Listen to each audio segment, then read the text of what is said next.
Welcome to the deep dive. Today, we're opening up a story that's just full of these incredible contrasts. It spans centuries, obviously, but it really starts with something almost unbelievable. You're talking about Louis Vuitton, right? The name itself just screams luxury, elite status, globally recognized. Exactly. But the hook, the origin story, it honestly sounds like something out of a legend. The founder, Louis Vuitton himself, well, he started out as a homeless 13-year-old boy. That's right. In 1835, left his home, rural France, and just started walking. A journey that took, what, 2 years? 2 grueling years, on foot, covering 292 miles just to get to Paris. It's staggering. It really is. And that resilience, that journey from, literally sleeping rough in the woods to founding this brand that's now worth tens of billions, Right. that's why this is such a fascinating deep dive. So we want to look beyond just the famous logo, the monogram. We're going to examine the strategies, sometimes pretty ruthless innovations, actually. Yeah, from the luggage design itself, which was revolutionary, to the high-stakes corporate finance stuff later on, all the things that allowed Louis Vuitton not just to, succeed, but to maintain this absolute dominance in luxury for well over 160 years. Right. And our sources today, they trace that whole story. You've got the founding myth, the artisan, then tough business choices, the controversial wartime period, Definitely need to cover that. and then its transformation from this family workshop into the giant corporation we know today, LVMH. So the mission, really, is to see how that initial grit, that incredible story of the founder, squares up against the, frankly, equally ruthless corporate strategies that came later. We need to unpack the whole thing for you. Absolutely. And you really had to start with the founder's struggle to get the brand's DNA, don't you? Totally. This wasn't inherited wealth. It's all about earned success. And that narrative got woven right into the brand identity from day one. Okay, so let's set the scene. Anchay, Eastern France, 1821. Louis Vuitton is born, and it's a pretty different world from the one his brand serves now. Oh, yeah. His dad, Xavier, was a farmer.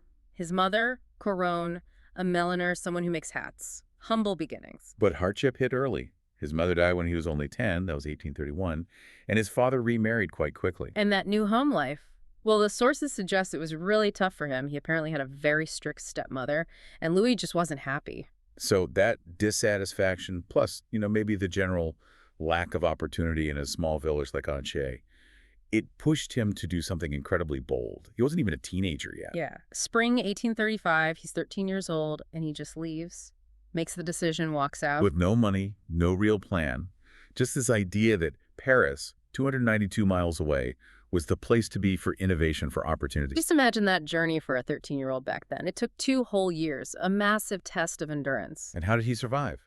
No money for a coach or anything? Purely by stopping along the way, taking whatever odd jobs he could find in villages, maybe chopping wood, helping farmers, fetching water, maybe helping travelers with their horses. Just enough to get some food, maybe a place to sleep. Exactly. And sometimes, apparently, just sleeping rough, out in the woods, for days, maybe weeks at a time. That journey, the sheer commitment, it becomes this ultimate story of perseverance, doesn't it? Absolutely. And it shapes the brand's appeal later on. It's kind of an anti-establishment origin story, the total outsider making it through grit and actual skill. It sets up this value system that's about quality, functionality, not just flashiness. Precisely. And that determination got him to Paris in 1837. He's 16 now, needs a trade fast. And he finds work with Monsieur Maréchal, a master boxmaker and packer. Yeah, and we need to pause here because boxmaker sounds maybe a bit mundane today, but back then this was a highly specialized, super important craft. Right, because the elite were traveling constantly, and their stuff was incredibly fragile and valuable. Think silk dresses, elaborate hats, maybe paintings, heirloom. Exactly, these weren't just boxes. They were custom-built travel containers, often made of wood, reinforced with brass, covered in high-quality leather. The skill was making sure Lady So-and-so's entire wardrobe arrived perfectly after weeks bouncing around on a muddy carriage roof. And Vuitton spent 16 years honing that craft with Maréchal. 16 years. He got so good, apparently, that clients started specifically asking for him to pack their things and build their boxes. His reputation grew. And that reputation leads to the really pivotal moment in 1853. Ah, yes, the big break. His skill gets noticed at the highest level. He's appointed as the personal boxmaker and packer to Empress Eugénie de Montijo. Wife of Emperor Napoleon III. That's about as high profile as you can get. The ultimate royal seal of approval. It instantly gave him this untouchable level of exclusivity, of prestige. The sources say his job was packing her most beautiful clothes in a quite exquisite way. So it wasn't just a job. It was like the best marketing possible. Totally. A public endorsement giving him access to the world's wealthiest, most demanding travelers, people who needed the absolute best protection for their very expensive goods. That became a core pillar of the brand right there. Exclusivity, serving the elite. Okay, so with that royal connection boosting his profile, Vuitton opens his own workshop, his Maison, in 1854. It's at 4 Rue Neuve des Capucines in Paris. And this is where the artisan really becomes an innovator, right? He wasn't just making boxes anymore. He was thinking about logistics, about how the world was changing. He was watching the infrastructure evolve. Yeah, a very keen observer. He Yeah. saw the big shift happening away from slow, bumpy, horse-drawn carriages towards faster, more efficient trains, and also the rise of these huge ocean liners. The dawn of modern mass travel, at least for the rich. Exactly. And this huge technological shift created a massive problem that the existing luggage industry was just completely ignoring. And that problem is the key to his big breakthrough. Yeah. The stacking problem. Okay, let's unpack that. What was the flaw with old luggage? Well, like we touched on, traditional trunks had those dome-shaped tops. Right, to let rain and mud slide off when they were strapped to the roof of a carriage. Correct. They were heavy, they were durable in their own way, but totally impractical for the new modes of transport. Once you tried putting them in a train compartment or a ship's hold, those dome tops were a nightmare. You couldn't stack them efficiently. Impossible. Huge wasted space, awkward for porters to handle. Just didn't work. So Vuitton's solution in 1858 seems so simple in hindsight, but it was genuinely revolutionary. The flat-top rectangular trunk, the steamer trunk. Completely changed the whole geometry of travel. By making luggage stackable, he maximized space, optimized the whole loading and unloading process for trains, for ships, everything. But it wasn't just the shape, was it? He changed the materials, too. Right. He realized the old heavy leather, often pigskin, which could crack, wasn't ideal for this new, more modern design. So he developed his own material, the Trianon gray canvas. And this canvas was special. Oh yeah, a technical leap. It was lightweight, but also waterproof and stain-resistant. Much more durable in different ways than the old leather. It looked clean, modern. It perfectly matched the new, flat, functional design. And the rich loved it immediately. Instantly popular. It screamed progress, efficiency. And his strategy was clear. Solve these tricky logistical problems for the elite. He knew they'd pay basically anything for convenience, reliability, and that kind of durability. And solving problems for the elite led straight to customization, right? Because they didn't just need a box. They needed specific boxes for their very specific, lavish lifestyles. Exactly. The demand for highly customized interiors just took off. This is really where the modern idea of, segmented luggage organizers begins. You mentioned some amazing examples from the sources. Maharaja's ordering dozens of trunks. Incredible numbers. Maharaja Hari Singh of Jammu and Kashmir, 38 custom trunks ordered in just 7 months. Think about the planning for the insides of those. Or Maharaja Jagatjit Singh of Kapurthala ordering 60. 60. With dedicated compartments inside for everything clothes, sure. But also swords, turbans, polo gear, even special sections for cigars, like little humidors built in. So the trunk evolved from just a box to this highly modern, segmented container for specific activities and items. Absolutely. But while he was mastering the logistics for, men's heavy cargo, Vuitton also saw an opportunity to apply that innovative thinking to a totally different area, women's accessories. Ah, the handbags. That's a crucial step.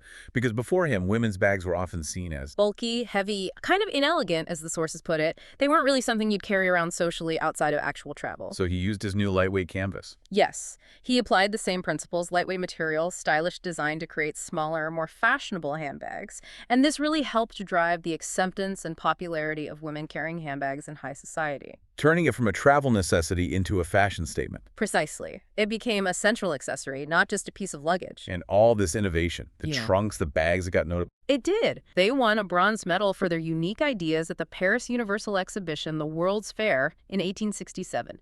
It cemented their reputation internationally. They were the masters of modern travel logistics. But being the master, well, it makes you a target, doesn't it? Louis Vuitton's early success was almost wiped out by war. And even after rebuilding, they faced this huge, constant threat, counterfeiting. Right, let's cover the war first. The Franco-Prussian War in 1870. That hit the business hard. Devastating. Louis himself had to flee Paris, ended up in a refugee camp. When he got back, his workshop was gone, destroyed. Tools, materials, stock, all stolen. He lost everything. Wow. Back to square one, essentially. But he was resilient. He actually used the post-war chaos to his advantage. Property prices had plummeted in Paris. So he snapped up a new location. A brilliant one. Strategically chose a spot in the Opera District. Why there? It was right near the main railway station and the Grand Hotel. Ah, so every wealthy traveler coming through Paris basically had to walk past his new store. Exactly. Maximum visibility to the target audience. He rebuilt, and the business started flourishing again surprisingly quickly. And this is also when the next generation gets involved. His son, Georges Vuitton. Yes, Georges returns from being schooled in England, and he's got bigger ambitions. He convinces his father they need to think globally. Which leads to the first store outside France, in London. London, Oxford Street, 1885. A major step. But going global meant the copycats went global too. Instantly. The sources are clear. The brand was just too desirable. Counterfeiting became a massive, immediate problem. They tried a few things to stop it. The first attempts were new canvas patterns, right? Yeah. First was the Rayet canvas in 1872, those red and white stripes, copied almost immediately. Then the Damier canvas in 1888, the checkerboard pattern. The beige and brown checkerboard, yeah. It even had Louis Vuitton registered trademark woven in, still copied instantly. They realized they needed something much more complex, something visually distinctive that would be really hard and expensive for counterfeiters to replicate accurately. Into the monogram. The monogram masterstroke, 1896. Georges created it, actually as a tribute to his father, who had passed away by then. It features the LV initials, obviously, but also those stylized quatrefoils, the sort of diamond shapes with 4 lobes and flowers. And the design itself had a specific inspiration. It did. It was influenced by the trend for Japanese floral art motifs that were really popular in Europe in the late Victorian era, symbolizing harmony, beauty. But the real purpose was defense. Purely defensive, yeah. It was meant as a sophisticated anti-counterfeiting measure. The pattern is intricate, it's precise, it has to align perfectly across seams. So any slight mistake on a fake would be obvious to someone who knew the real thing. Exactly. It made accurate copying too difficult and too costly for the average counterfeiter. It was designed to help customers spot the authentic, handmade product. And ironically, this defensive measure became probably the most famous logo, the most valuable piece of marketing in luxury history. Incredible, isn't it? A security feature accidentally becomes the brand's defining visual identity. But Georges wasn't finished with security innovations, was he? He tackled the locks too. No, he kept observing his clients. Rich travelers were still super worried about theft. Jewels, cash, even valuable paintings being transported. The big padlocks they used were surprisingly easy to break open. So he invented a better lock. In 1886, he invented and patented the tumbler lock. It was a multi-pin system. Every single pin had to be set just right for it to open. Very difficult to pick at the time. Again, solving a key problem for the wealthy, which adds that aspirational value. Precisely. And the way he marketed this lock, pure genius. The Houdini challenge. Yes. He publicly challenged Harry Houdini, the most famous escape artist in the world, through a front-page newspaper article, daring him to try and escape from a locked Louis Vuitton box. And Houdini. He refused. The sources confirm Houdini never took the challenge, which, in a way, was even better publicity. Because it implied even he couldn't beat the lock. Exactly. It gave the lock instant worldwide fame. Suddenly, the wealthy saw Vuitton trunks not just as luggage, but as secure, portable safes. So it was a double win. Solved the security issue for clients and made it almost impossible for counterfeiters to make a convincing fake of the whole product. Right. They might try to copy the canvas, but they couldn't replicate that patented, famously unpickable lock system. The brand's security, its whole image, was literally locked down. After Georges passed away in 1936, his son, Gaston Louis Vuitton, took the reins. And this era, leading up to about 1970, was really pivotal for diversification. They moved seriously beyond just trunks. This is where the soft goods, the handbags, really become central. Absolutely. This period saw the development, or at least the popularization of bags that are still iconic today. You've got the steamer bag from 1901, which was designed to fold neatly inside a trunk. Clever. The keepall, that versatile travel bag from 1930, and maybe the most famous example, the Noe bag from 1932. Which was originally designed for transporting champagne. Specifically 5 bottles upright without them clinking together or breaking. Huh. That's peak luxury problem solving right there. So this really cemented the foundation for the massive handbag business they have today. Definitely. But as the company grew into this global name, the realities of the 20th century, particularly World War II, forced some really difficult and frankly morally questionable choices. Right. This brings us to the collaboration controversy during the war. Yes. As WWII engulfed Europe, sales obviously plummeted. And the sources indicate that the Vuitton family, specifically Gaston and his son Henry, made a conscious decision to collaborate with the Nazi-backed Vichy regime in France. Just to be clear, the Vichy regime was the French government that collaborated with the German occupiers in the southern part of France during the war. Exactly, a puppet state. And the collaboration was apparently aimed at ensuring the company's survival and even profit during that incredibly dark period. And the specific allegations are pretty serious. They are. LV was reportedly one of the very few luxury shops allowed to stay open in the town of Vichy, which was the regime's capital. That suggests they had favor with the authorities. And they supposedly took special orders from Nazis. That's the allegation. And perhaps the most damaging claim is that the company produced over 2,500 busts glorifying Marshal Pétain, the head of the Vichy regime. Wow. And Henry Vuitton, Gaston's son, was actually decorated by that government. Yes, he received an award from the Vichy regime, apparently for his loyalty and service. It's a stark contrast to the brand's image of timeless elegance. How does the company, LVMH today, respond to this history? Well, their official line, according to the sources, is generally to dismiss it as ancient history and frame it as necessary survival tactics. The argument being, without those compromises, the brand might not exist today. Is there any indication they acknowledged the moral issues later or tried to make amends? The sources tend to suggest more of an effort to downplay it, to focus on the founder's story and the craft. But that period remains a significant stain, a point of controversy that highlights a real moral compromise made for business continuity and profit. It definitely clashes with that original narrative of integrity. Okay, so moving past the war years, the brand needed a new direction, a modernization. And that came from outside the direct Vuitton line, didn't it? Yes, through Henry Rockmere. He married Odile, who was Louis Vuitton's great-granddaughter. He took charge in 1977, and this is the moment the relatively traditional family business really shifts into becoming a modern, financially driven corporation. What was the state of the company when he took over? Surprisingly small, considering its fame, only about 70 employees, turnover around 10 million.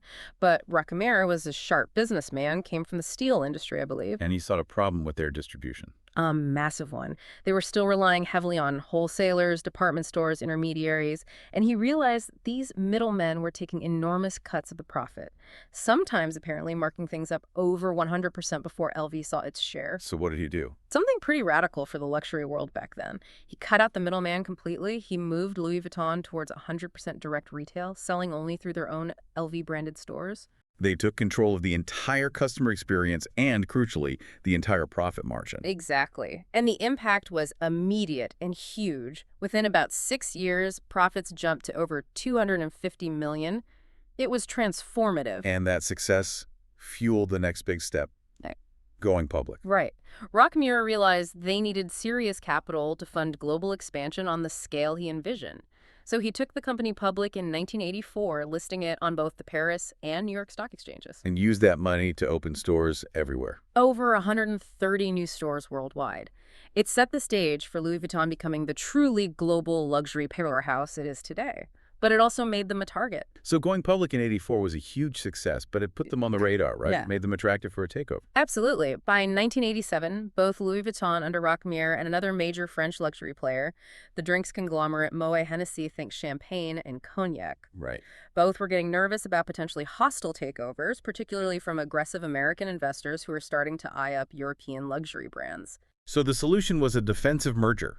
Strength in numbers. That was the idea. Merge LV and MHH to create this massive entity, LVMH, Moet Hennessy, Louis Vuitton, that would simply be too big, too expensive, too complex for an outsider to easily acquire. But the marriage wasn't exactly happy from the start, was it? Oh, it was apparently a corporate soap opera almost immediately. The two sides, the Vuitton camp led by Rockmere and the Moet Hennessy leadership, clashed constantly. Over power, over strategy, even over petty things like whose name came first in the company title, LVMH or MHLV. Constant internal fighting. And that infighting created an opening. It created the fatal mistake. Both sides, desperate to get the upper hand within the merged company, started secretly looking for external allies, investors who could help them consolidate control. And Rakemi made a particularly fateful choice. A disastrous miscalculation for his family's legacy. He invited in Bernard Arnault, a French businessman who already had a reputation as a sharp, ruthless corporate strategist, a specialist in takeovers. Bringing the fox into the henhouse, essentially. Pretty much. Arnault saw his opportunity immediately. He didn't just side with Rakemir. He started playing both sides against each other while secretly working with other partners, like the investment bank Lazard Frères. And aggressively buying up shares. Exactly, engaging in what's sometimes called a creeping takeover. He invested heavily. The sources mention figures like $1.6 billion, then another $500 million, quietly accumulating shares on the open market until, before anyone fully realized what was happening, he'd become the single largest shareholder in LVMH. And once he had that controlling stake. The endgame was swift. By January 1989, he had maneuvered himself into position. He successfully ousted both Rakemir and the leadership from the Moet Hennessy side. Wow. So the Vuitton family completely lost control. Completely. Bernard Arnault became chairman and CEO of LVMH, the company their ancestor had founded. The family that created the brand was out. And this wasn't a one-off strategy for Arnault. He has a reputation for this. Oh yeah, the wolf in cashmere, as he's sometimes called. The sources detail other attempts. Like with Gucci, he secretly built up a 34% stake, trying to force a takeover. How did Gucci stop him? Gucci's management had to perform some complex financial maneuvers, basically issuing a whole load of new shares to deliberately dilute Arnault's holding and block his control. A defensive tactic. And he tried with Hermès too, the ultimate family-controlled luxury house. Yes, another secret share accumulation. It caused panic within the Hermès family. They had to call an urgent meeting of something like 50 family members, pool their shares, consolidating over 67% into a single holding company, and rewrite their internal rules just to prevent Arnault from getting control. He is relentless, but he did succeed with others. Oh, yes. He eventually acquired Tiffany & Co., Bulgari, Kenzo. The list goes on. Under Arnault, LVMH just exploded, acquiring over 75 luxury brands. Building what you call the luxury supermarket. Exactly. Yeah. And he did it with a really clear two-part strategy, vertical expansion and horizontal expansion. Okay, break those down. Vertical expansion first. Vertical is about keeping the customer inside the LV world as much as possible. So you add new product categories under the main Louis Vuitton brand umbrella. It started with luggage, then handbags, then fashion, perfume, watches, jewelry. The full luxury lifestyle package. Right. The idea is if you buy an LV bag, maybe you'll buy the LV perfume, the LV shoes, the LV watch too. Keep them within the brand ecosystem, maximize their spending with LV. Sound horizontal expansion. That's about controlling the market itself, acquiring your direct competitors, buying brands like Tiffany, Bulgari, Fendi, Loro Piana. Why? To reduce competition. Exactly. Minimize competition, strengthen your overall market position, gain more pricing power. It moves LVMH closer to having near monopoly control in certain segments of the luxury sector, ensuring that when wealthy customers think luxury, they think LVMH. So the modern Louis Vuitton, under Arnault's LVMH, operates on this principle of just extreme exclusivity. And that's fiercely guarded, starting with the price tag, right? Yeah. Absolutely. Prices are incredibly high. Handbags can run up to, 15 lakh rupees, which is around 18,000 US dollars. And limited editions, forget about it, way higher. And the absolute core rule supporting this exclusivity is The no discount rule. It's fundamental. Louis Vuitton never, ever offers discounts. Never goes on sale. so if you see an LV product advertised at a discount, It's fake. Or maybe it's secondhand being sold by someone else. But LV itself will never reduce the price of a new item. They protect that price point religiously. It signals value, desirability. and they maintain this sense of scarcity, this high value, through a practice that's become really controversial, hasn't it? Destroying unsold stock. Yes, famously, they would destroy leftover products at the end of a season, often by burning them, rather than risk them flooding the market at a discount or ending up in the gray market, which could cheapen the brand image. That has obvious environmental issues. Are they still doing it? They're under increasing pressure to stop, especially with new regulations like the EU's Waste Framework Directive pushing against destroying usable goods. So they're reportedly phasing it out or finding other ways. But historically, it served a purpose beyond just image. There was a financial angle. Oh, yeah, a very clever, if ruthless one. Yeah. The sources point out that if goods imported into a country and taxes paid on the raw materials were later destroyed under official customs supervision, the company could sometimes claim back those import duties. So burning unsold bags could actually lead to a tax refund. In some circumstances, yes, it turned waste into a financial optimization. Brilliant in a cold corporate way. Okay, let's talk about the image of craftsmanship. LV heavily promotes this idea of meticulous handmade quality. They really emphasize it. You hear stats like 100 to 300 steps to make a single bag, over 30 artisans involved, requiring 2 years of training for those artisans. And rigorous testing, like zipping and unzipping thousands of times. Yeah, zipping it 5,000 times with a 7-pound weight inside, dropping it from height, exposing it to UV rays to test fading, projecting this image of incredible durability and care. But how does that square with reports about outsourcing and mass production? That's where the myth versus reality tension really comes in. Investigative reports, like one mentioned from The Guardian, have alleged that while the final product might say made in France or made in Italy, a significant portion of the manufacturing is actually outsourced. Outsourced where? The allegations point to places like Romania, where labor costs are significantly lower. The claim is that much of the component work, the less glamorous stitching perhaps, is done there by workers paid very little. One source mentioned figures as low as 133 hours a month. So how did they get the Made in France label then? It often comes down to legal definitions. The final assembly, maybe attaching the handles or the lock, the finishing touches. If that last substantial step is performed in France or Italy, it can legally qualify for the label. So it maintains the illusion of European artisanal production while leveraging cheaper labor for the bulk of the work. That's the allegation. It allows them to benefit from the prestige of the label while managing costs like any large corporation. It's a potential clash between the romantic brand story and the operational realities. And protecting that brand, that image, requires a massive legal operation too. Huge. LVMH, and LV specifically, employs legions of legal professionals worldwide. We're talking 50 to 100 lawyers, paralegals, investigators in basically every major region. Primarily fighting counterfeits. That's a big part of it, yes, chasing down the fakes that flood the market. But that legal muscle is also used for other forms of influence. Like political lobbying. You mentioned the India example. Right. When LV wanted to enter the Indian market directly in the early 2000s, there was a rule requiring foreign single-brand retailers to have a majority Indian partner, 51% ownership. And LV didn't want that. They wanted full control. Exactly. So between 2002 and 2007, they actively lobbied the Indian Commerce Minister at the time, Kamal Nath, pushing to change that foreign direct investment rule. And they succeeded. They did. In 2011, the rules were changed specifically to allow 100% foreign ownership for single-brand retail. It shows the level of political clout a company like LVMH wields globally. They can shape policy to suit their business needs. And they use their market power against competitors too. There have been accusations. The sources mention a case where the American brand Coach complained to the Fair Trade Commission in Japan. What was the complaint? Coach alleged that Louis Vuitton had threatened major Japanese department stores, basically saying, if you promote Coach too heavily or give them prime space, we might pull Louis Vuitton out of your store entirely. Which would be a massive financial hit for the department store. Huge. So it's using their dominant market position to potentially stifle competition. It fits Arnault's strategy. Control the distribution channels, control the market narrative. Okay, lastly, let's touch on the modern tech fight against fakes and the ongoing ethical challenges. The counterfeiters get more sophisticated, so the authentication has to evolve. For decades, from the 80s up to early 2021, LV used date codes, little stamped codes indicating where and when a bag was made. But those became easy to fake. Increasingly so. The really good fakes could replicate the date codes perfectly. So LV made a major shift starting around March 2021. To what? Microchips. They started embedding tiny, non-visible microchips inside the products. These chips contain authentication data that can likely be scanned by LV staff.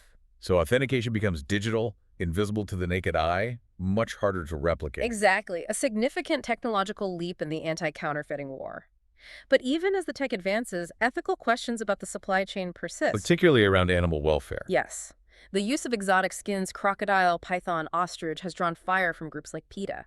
They conducted investigations into tanneries supplying LV, like the Hang Lung Tannery. Alleging cruelty.